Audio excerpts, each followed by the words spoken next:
नमस्कार, सुनगावा खबरमा म रेशम गयालाई हार्दिक स्वागत छ। खबर सुरु गरौँ प्रमुख खबरबाट। नेपाल सरकारद्वारा चिनिया पक्षले कुनै पनि क्षेत्रमा नेपाली भूभाग नमिचेको प्रश्न। चीन र नेपाल बीचको सीमानामा राखेको 11 नम्बरको सीमा स्तम्भ फेला पर्यो। कर्णालीमै पहिलो पटक यातायात व्यवस्था कार्यालय सुर्खेतबाट लाइसेन्स वितरण सुरु। भनसुन र पहुँचकै भरमा लाइसेन्स दिन्छन् भन्ने भ्रम चिर्न मुख्यमन्त्रीको निर्देशन। नयाँ एमआर रेजेड-आर 125 एफआई स्कुटर बजारमा। अघिल्लो रेजेड-आर भन्दा उत्कृष्ट बनाइएको कम्पनीको दाबी। वैज्ञानिक वन व्यवस्थापनका नाममा वन प्रणालीमा संलग्न सबैलाई कारबाही गर्न संसदीय उपसमितिको सिफारिस। वैज्ञानिक वन व्यवस्थापन कार्यविधि 2071 खारेज गर्नुपर्ने। ओटिटी मोबाइल एप्समा आधारित टेलिभिजन प्रसारण बन्द गराउन केवल व्यवसायहरूको माग। ग्रिन फिड लागू हुन अगावै यस्ता समस्याको समाधान नगरे अर्बौं रुपियाँ जोखिममा पर्ने। अब खबर विस्तारमा। नेपाल सरकारले चिनिया पक्षले कुनै पनि क्षेत्रमा नेपाली भूभाग नमिचेको प्रश्न पारेको छ। हुम्लाको लिमी उपत्यकामा चीनले नेपाली भूभागमा भवनहरू निर्माण गरेको समाचार सार्वजनिक भएपछि सरकारले भूमि नमिचिएको प्रश्न पारेको हो। सरकारका प्रवक्ता एवं परराष्ट्र मन्त्री प्रदीप कुमार ग्यावालीले चीनको तर्फबाट नेपाली भूमि नमिचिएको बताउनुभयो। लिमी उपत्यकामा नेपाली भूमिमा भवन निर्माण भएको भन्ने समाचार सार्वजनिक भएपछि जिल्ला प्रशासन कार्यालय हुम्लाबाट स्थलगत अध्ययनका लागि टोली त्यसतर्फ गएको उहाँले बताउनुभयो।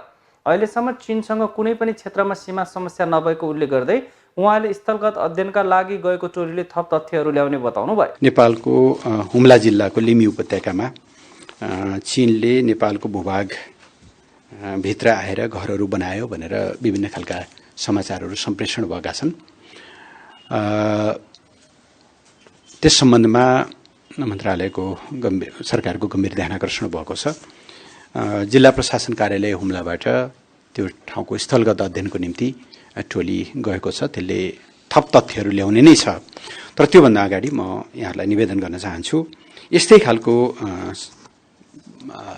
मिडियामा समाचार सम्प्रेषण 2073 सालमा पनि भएको रहेछ र 73 सालमा यो समाचार आइसकेपछि त्यति बेलाको सरकारले अन्तर मन्त्रालय एउटा चाहिँ छानबिन समिति गठन गरेर गृह, परराष्ट्र, नापी सहितको टिम खडा गरेर त्यो टिमले चाहिँ त्यसको स्थलगत अध्ययन गरेर त्यति बेला बनेका घरहरू चाहिँ नेपाल चीन सीमाभन्दा 1 किलोमिटर भित्र नेपाली चिनिया भूभागमै भएको भनेर त्यति बेला प्रतिवेदन दिएको स्थिति रहेछ। अहिले त्यही ठाउँमा नै बनाइएको जानकारी प्राप्त भएको छ।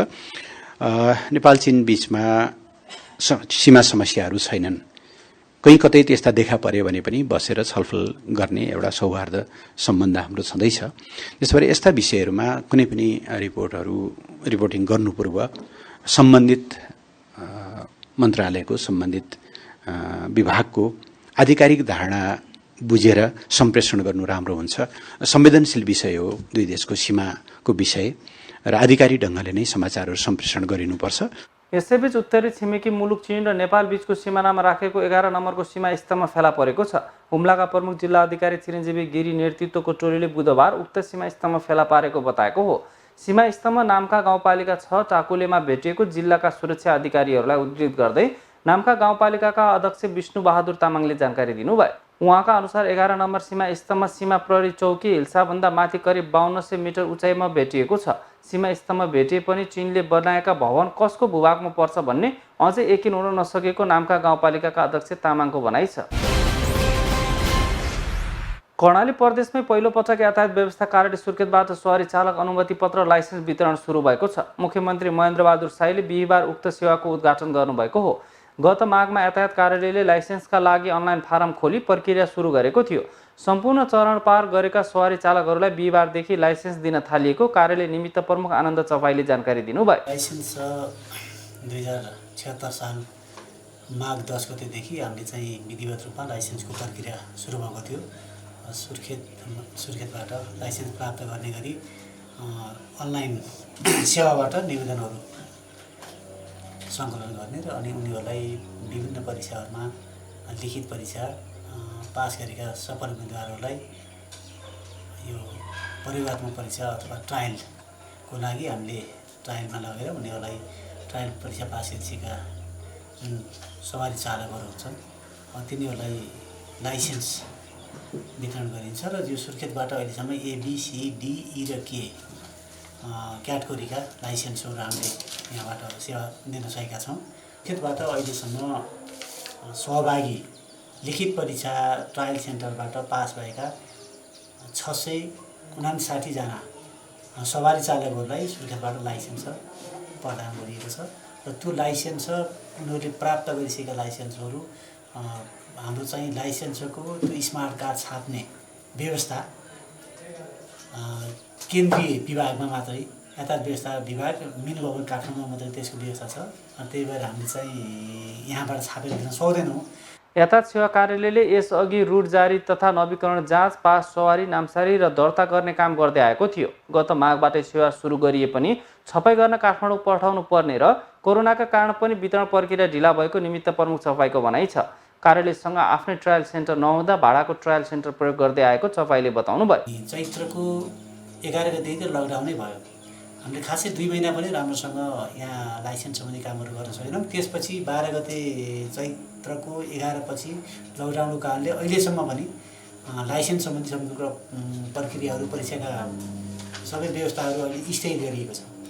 यहाँ सुरु हुन सकेको छैन र यो बिचमा जति मान्छेहरू सहभागी भएर लाइसेन्स लिन ट्रायल लिखित परीक्षा र ट्रायल जुनै पास गरेका सफल उम्मेदवारहरू हुनुहुन्थ्यो उहाँहरूको सङ्ख्या चाहिँ 659 जना छ। ट्रायल सेन्टर नभएर हामीलाई निकै कठिनाइ भएको छ। अब आफ्नो ट्रायल सेन्टर छैन। हामीले भाडामा ट्रायल सेन्टर लिएका छौँ। त्यो प्राइभेट रूपमा उहाँले भाडामा भन्दा पनि अहिले ट्रायल सेन्टर त त्यसरी हेर्दा त 5 वर्षको लागि जो चाहिँ ट्रायल सेन्टरको मालिक हो उहाँले हामीलाई निःशुल्क रूपमा उपलब्ध गराउने सम्झौता गर्नुभएको छ। तर उहाँले चाहिँ त्यो गाडीहरू त्यहाँभित्र लैजाँदा जुन सवारी साधनको पैसा भने उहाँले उठाउनुहुन्छ। मुख्यमन्त्री शाहले सेवा शुभारम्भ गर्दै लाइसेन्स लिन भन्छन् र पहुँच चाहिन्छ भन्ने भ्रम जनस्तरमा रहेकोले त्यसलाई चिरेर उत्तरदायी र पारदर्शी काम गर्न कार्यालयलाई निर्देशन दिनुभएको छ। मुख्यमन्त्री शाहले दलाली र माफिया मार्फत लाइसेन्स वितरण गरिँदैन भन्ने सन्देश प्रवाह गर्ने सेवा दिन निर्देशन दिनुभएको हो। यामा नेपालले नयाँ रेजेट-R 125 FI स्कुटरलाई नेपालमै पहिलो पटक भर्चुअल प्रविधि मार्फत सार्वजनिक गरेको छ। नेपाली अटोमोबाइल जगतमा पहिलो पटक यस्तो अत्याधुनिक प्रविधिमा आधारित रहेर प्रोडक्ट लन्च भएको हो। यस्तै कर्णाली प्रदेशको राजधानी सुर्खेतको वीरेन्द्रनगरमा पनि एक कार्यक्रमका बीच उक्त स्कुटरलाई सार्वजनिक गरिएको छ। डेनिस अटोसप एन्ड सप्लायर्स यामा सोरुम सुर्खेतका सञ्चालक गणेश कुमार बस्नेतका अनुसार यामा नेपाल सदा आफ्ना ग्राहकहरूलाई पछिल्लो प्रविधि अनुसार आकर्षित उत्पादन लन्च गर्न र त्यसको प्रत्यक्ष रूपमा अनुभव गराउन प्रयासरत रहेको र रेजेट-R 125 FI को लन्च पनि त्यसै मध्येको एउटा प्रयास भएको बताउनु भयो। यामा कम्पनीले उत्पादन गरेको नयाँ रेजेट-R स्कुटर 125cc को FI टेक्नोलोजीको रेजेट-R स्कुटर लन्चिङ प्रोग्राम गर्न गइरहेको छ। यो नेपालको सम्पूर्ण यामाको सम्पूर्ण शाखाहरूमा सम्पूर्ण ब्रान्चहरूमा एकैपटक भर्चुअल विधिबाट चाहिँ स्कुटर यामा स्कुटर रेजेट-R 125cc FI टेक्नोलोजीको एकसाथ लन्चिङ गर्ने कार्यक्रम रहेको हुँदा यस सुर्खेतमा पनि Dennis auto shop and supply Surkhet यामा कम्पनीको मोरङ अटोसको आधिकारिक विक्रेताले आजका मितिमा यो सार्वजनिक गर्नु गरेको यामा रेजेट-R स्कुटरको लन्चिङ प्रोग्राम को सुरुवात गर्न गइरहेका छौँ। यामाले पहिलोपटक आफ्नो सम्पूर्ण गाडीहरू यामाको आज स्कुटर मात्र नभएर सम्पूर्ण प्रोडक्टहरूलाई तौलको हिसाबमा न्यूनीकरण गर्नुपर्छ, तौल घटाउनुपर्छ। आज फिजिकल हिसाबमा भोलि सेफ्टीको हिसाबमा भोलि सुरक्षाको दृष्टिकोणले सम्पूर्ण कुराहरू चाहिँ हेर्दाखेरि चाहिँ आज आफ्नो उत्पादनका चिजहरूमा चाहिँ तौल घटाउँदै ल्याइरहेको अवस्था। सोही सन्दर्भमा आज स्कुटर 125cc को पावरफुल इन्जिनको चाहिँ एउटा स्कुटरमा FI टेक्नोलोजी भएको स्कुटरमा यसको तौल 79 किलो मात्रै अवस्था छ। यो हाम्रो सम्पूर्ण सेफ्टीको लागि चाहिँ यो स्कुटर चाहिँ बनेको छ र पक्कै पनि यो स्कुटरले चाहिँ अधिकतम रूपमा चाहिँ अधिकतम ग्राहकहरूलाई चाहिँ सन्तुष्टि दिनेछ र यसले चाहिँ बजारको एउटा आफ्नो चाहिँ छुट्टै खालको चाहिँ पहिचान बनाएर बजार हिस्सा चाहिँ ओगट्नेछ भन्ने कुरा हामी विश्वस्त रहेका छौँ। साथै यसको माइलेज पनि सबैभन्दा बढी 50 किलोमिटर प्रति लिटर रहेको छ। अन्य फिचरहरू पनि अघिल्लो रेजेट-R भन्दा उत्कृष्ट बनाइएको बस्नेतको दाबी छ। 5 वर्ष अगाडि यामा रेजर्ड आर स्कुटर 113 सीसीमा जुन बजारमा चाहिँ सर्वत्र जानकारी भइसकेको कुरा छ, बजारमा गुडिसकेको अवस्था थियो भने हाल आएर यामाहाले आफ्नो उत्पादनलाई अझै गुणस्तरको रूपमा चाहिँ परिवर्तन गर्नुपर्छ, यसलाई गुणस्तर रूपमा चाहिँ सेवा दिनुपर्छ र ग्राहकहरूलाई चाहिँ ग्राहकको आवश्यकता बमोजिम यसलाई सुधार गर्नुपर्छ भन्ने हिसाबले हाल आएर यामाहाले चाहिँ आफ्नो स्कुटरमा चाहिँ एफआई टेक्नोलोजी पहिलोपटक स्कुटरको सेगमेन्टमा पहिलोपटक एफआई टेक्नोलोजीको रूपमा रूपान्तरण गरेर चाहिँ आज बजारमा ल्याएको छ। एफआई टेक्नोलोजीको स्कुटर आज रेजर्ड आर स्कुटर यसको चाहिँ अधिकतम माइलेजको रूपमा आज यसलाई स्थापित रूपमा हामीले अगाडि गर्न गइरहेका छौँ।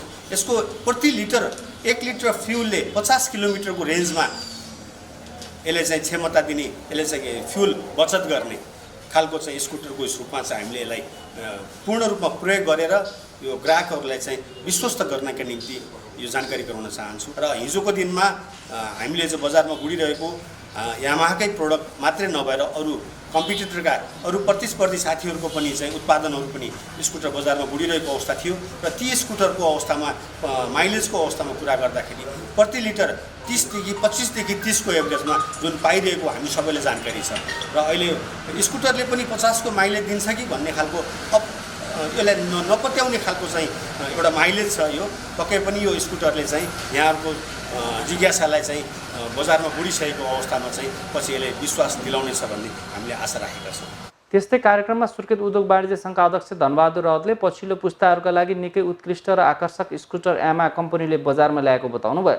प्रविधिको विकाससँगै पछिल्लो युवा पुस्ताहरूमा फरकपनको महसुस हुने गरी आएको नयाँ स्कुटरले राम्रो बजार पाउन सक्ने बताउनुभयो। यो बदलिँदो युग अनुसार, बदलिँदो परिस्थिति अनुसार, बदलिँदो समयअनुसार जुन किसिमले अब यो लेडिजहरूको मागलाई पनि पूर्ति गरेर जुन स्कुटी अहिले नयाँ ल्याएको छ यो अवश्य नयाँ प्रवृत्तिको छ र यो अत्याधुनिकको साथसाथै सेफ्टी पनि र हल्का पनि र यो चाहिँ रेज जेडआर 125 एफआई भन्ने जुन यो नामाकरण भएको छ र यो चाहिँ यसले एकदम कर्णाली प्रदेशको राजधानीका महिलाहरू र हाम्रो दिदीबहिनीहरूको मागलाई एकदम पुरा गर्न सक्ने खालको छ।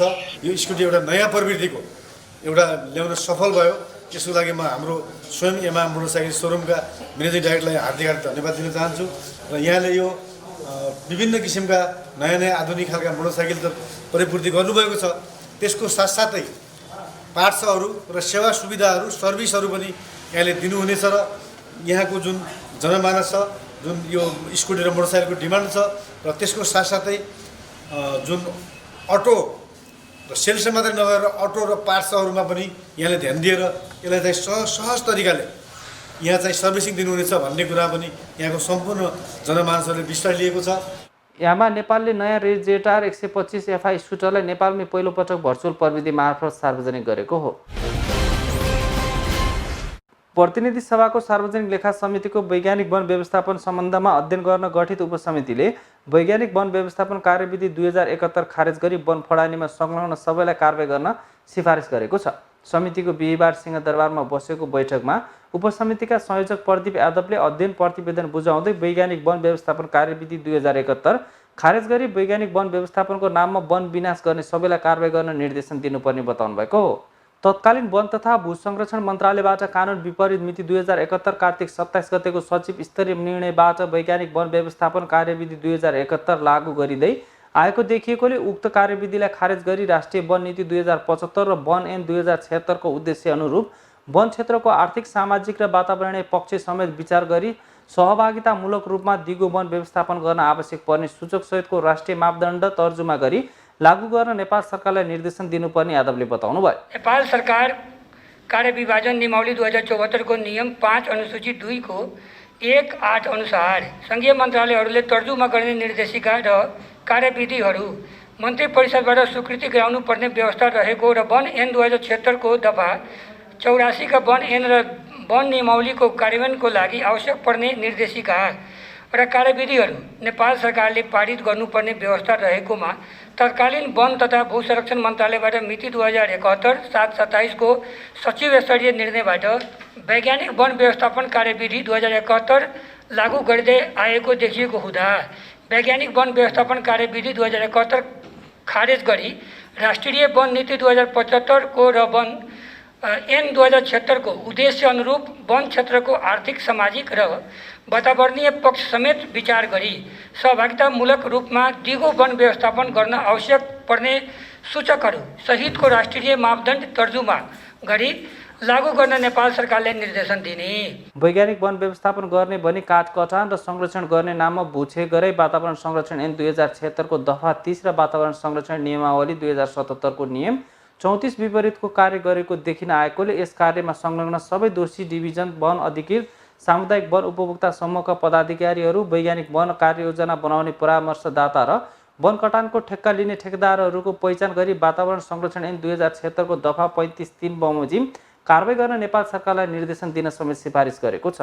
वातावरण संरक्षण ऐन 2076 को दफा 30 बमोजिम सीमाना निर्धारित गरी वातावरण संरक्षण क्षेत्र घोषणा गरिएको चुरे र तराईको वन वैज्ञानिक वन व्यवस्थापन गर्ने भनी काठ कटान र सङ्कलन गर्ने नाममा भूक्षय हुने गरी जताततै बाटो र ठुला तथा चौडा अग्निरेखा निर्माण गरी व्यापक भूक्षय गराई वातावरण संरक्षण ऐन 2076 को दफा 30 र वातावरण संरक्षण नियमावली 2077 को नियम 34 विपरीतको कार्य गरेको देखिने आएकोले यस कार्यमा संलग्न अनुसूची 6, 7 र 8 मा उल्लेखित समेत दोषी डिभिजनल वन अधिकृत, सामुदायिक वन उपभोक्ता समूहका पदाधिकारीहरू, वैज्ञानिक वन कार्य योजना बनाउने परामर्शदाता र वन कटानको ठेक्का लिने ठेकेदारहरूको पहिचान गरी वातावरण संरक्षण ऐन 2076 को दफा 35(3) बमोजिम कारबाही गर्न नेपाल सरकारलाई निर्देशन दिने। वैज्ञानिक वन व्यवस्थापन कार्यक्रम लागू गरिएका सामुदायिक वन उपभोक्ता समूहमा उपभोक्ता समूहका साधारण सदस्यहरू र पदाधिकारीहरूको कृत्य दस्तखत गर्ने, नक्कली वन उपभोक्ता घरधुरी खडा गर्ने र एउटै घरलाई एक भन्दा धेरै वन उपभोक्ता समूहका सदस्य बनाई वैज्ञानिक वन व्यवस्थापन कार्यक्रम अन्तर्गत रुख कटान गर्नका लागि कृत्य कागजात तयार गर्ने कार्यक्रमहरू संलग्न रही अख्तियारको दुरुपयोग गरी भ्रष्टाचारमा संलग्न रहेका जिल्लाहरूमा वैज्ञानिक वन व्यवस्थापन कार्ययोजना लागू गरेका सामुदायिक वन र साझेदारी वन उपभोक्ता समूहका सबै दोषीमाथि छानबिन गरी कानुनी कारबाही गर्न अख्तियार दुरुपयोग अनुसन्धान आयोगलाई निर्देशन दिन समेत समितिलाई सिफारिस गरेको छ। नेपाल केबल टेलिभिजन व्यवसाय महासङ्घले ओटिटी मोबाइल एप्समा आधारित टेलिभिजन प्रसारण बन्द गराउन माग गरेका छन्।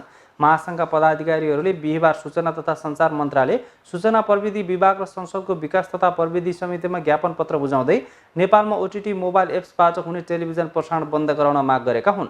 नेपालमा ओटिटी मोबाइल एप्स मार्फत केही टेलिभिजन प्रसारण गर्दै आएका छन्। गत सोमबार संसदको विकास तथा प्रविधि समितिले आगामी कार्तिक 7 गते भित्रमा विज्ञापन बोर्ड गठन गरी विदेशी च्यानलहरूमा विज्ञापन रहित नीति क्लिन फिड लागू गर्न नेपाल सरकारलाई निर्देशन दिएको थियो।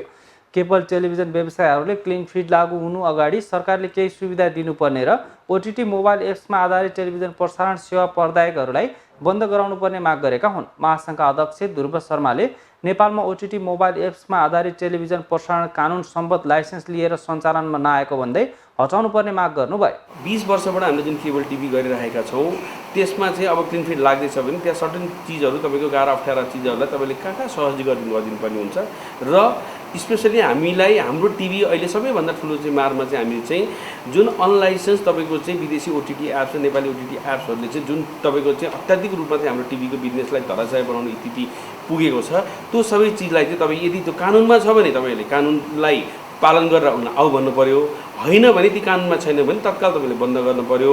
त्यसले गर्दाखेरि हाम्रो व्यवसाय पनि सुरक्षित हुने, हाम्रो अरबौँ लगानी पनि सुरक्षित हुने र हामी यी व्यवसाय गरेको मान्छेले पनि हामी त्यो सरकारले लगेको क्लिन फिडलाई पनि सहज रूपमा चाहिँ स्वीकार गर्न सक्ने अवस्था रहन्छ। होइन भने यतापट्टि हामीलाई चाहिँ 20 देखि 30 लाख टिभीलाई मात्रै क्लिन फिड लगाउने भन्ने जुन एउटा सोचको साथ क्लिन फिड आएको छ त्यो चिजले भोलि 2 करोड जति मोबाइलमा जुन तपाईँको चाहिँ विदाउट एनी ब्रोडकास्टिङ लाइसेन्स केही पनि नगरिकन हातमा जुन टिभी पुगेको छ त्यो टिभी न तपाईँको हाम्रो हातमा पैसा आएको छ न केही छ र हाम्रो यत्रो अरबौँ लाग्दैन र यो तपाईँले चाहिँ कि यदि लाइसेन्स अधिकार छ भने चाहिँ यसलाई दिनुहोस्, होइन भने बन्द गर्नुहोस् भन्ने यी नै विशेष प्रसङ्गहरू र हाम्रो अलि सर्टन यी काम गरी जाँदा कति बेवधा अप्ठ्याराहरू छन् जुन सरकारले सजिलै तपाईँको चाहिँ त्यसलाई चाहिँ सम्बोधन गर्न सक्छ र आज भने भोलि नै सम्बोधन गर्न सक्ने चिजहरूलाई हामीले चाहिँ त्यो हिसाबले हामीले सबै ठाउँमा चाहिँ हामीले आफ्नो सुझावहरू बुझाएका छौँ। व्यवसायहरूले नेपालमा गैरकानुनी रूपमा विदेशी तथा स्वदेशी ओटिटी मोबाइल एप्स मार्फत भएका प्रसारणहरूले अमर्यादित व्यापार गर्नुका साथै सरकारलाई अर्बौंको राजस्व छली गरिरहेको समेत बताएका छन्। त्यस्ता प्रसारणलाई क्लिन फिड लागू हुन अगाडि नै बन्द गराउन व्यवसायहरूले माग गरेका हुन्। यस्तै खुल्ला सिमानाको फाइदा उठाउँदै भारतीय डीटीएच टेलिभिजन च्यानलहरूले नेपालमा व्यापार गरिरहेको प्रति पनि व्यवसायहरूले ध्यानआकर्षण गराएका छन्। व्यवसायहरूले क्लिन फिड लागू हुनु अगावै यस्ता समस्याको समाधान नगरे केबल टेलिभिजन व्यवसायहरूले लगानी गरेको अर्बौं रुपियाँ जोखिममा पर्ने बताएका छन्। हवस् त आजका लागि सुनगावा खबर यति नै। जानु अघि प्रमुख खबरहरू पुनः एकपटक।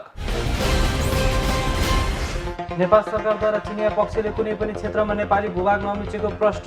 चीन र नेपाल बीचको सिमानामा राखेको 11 नम्बरको सीमा स्तम्भ फेला पर्यो। कर्णालीमै पहिलो पटक यातायात व्यवस्था कार्यालय सुर्खेतबाट लाइसेन्स वितरण सुरु। भनसुन र पहुँचकै भरमा लाइसेन्स दिन्छन् भन्ने भ्रम चिर्न मुख्यमन्त्रीको निर्देशन।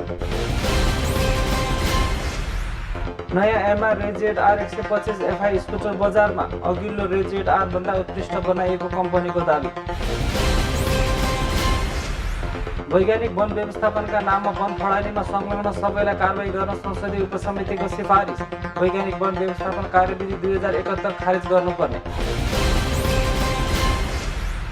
ओटीटी मोबाइल एप्समा आधारित टेलिभिजन प्रसारण बन्द गराउन केवल व्यवसायहरूको माग। क्लिन फिड लागू हुन अगावै यस्ता समस्याको समाधान नगरे अर्बौं रुपियाँ जोखिममा पर्ने। हवस् त अहिलेका लागि सुनगावा खबर सकिएको छ। यदि तपाईहरुसँग पनि कुनै सूचना अथवा घटनासँग सम्बन्धित खबरहरू भएमा हामीलाई खबर गर्न सक्नुहुनेछ। खबरका लागि सुनगावा टेलिभिजन वीरेन्द्रनगर 6 सुर्खेत। सम्पर्क टेलिफोन नम्बर 083 525 400। इमेलका लागि sungavatv@gmail.com र सुनगावा टेलिभिजन फेसबुक पेजमा पनि फलो गर्न सक्नुहुन्छ। साथै सुनगावा टेलिभिजन टाइप गरी युट्युबमा पनि हेर्न सक्नुहुनेछ। अहिलेका लागि सुनगावा खबरबाट सम्पूर्ण युनिट सहित म रेशम कुमार साई पनि बिदा हुन्छु। हवस् त नमस्ते। सुनगावा टेलिभिजन हेर्दै गर्नुहोला।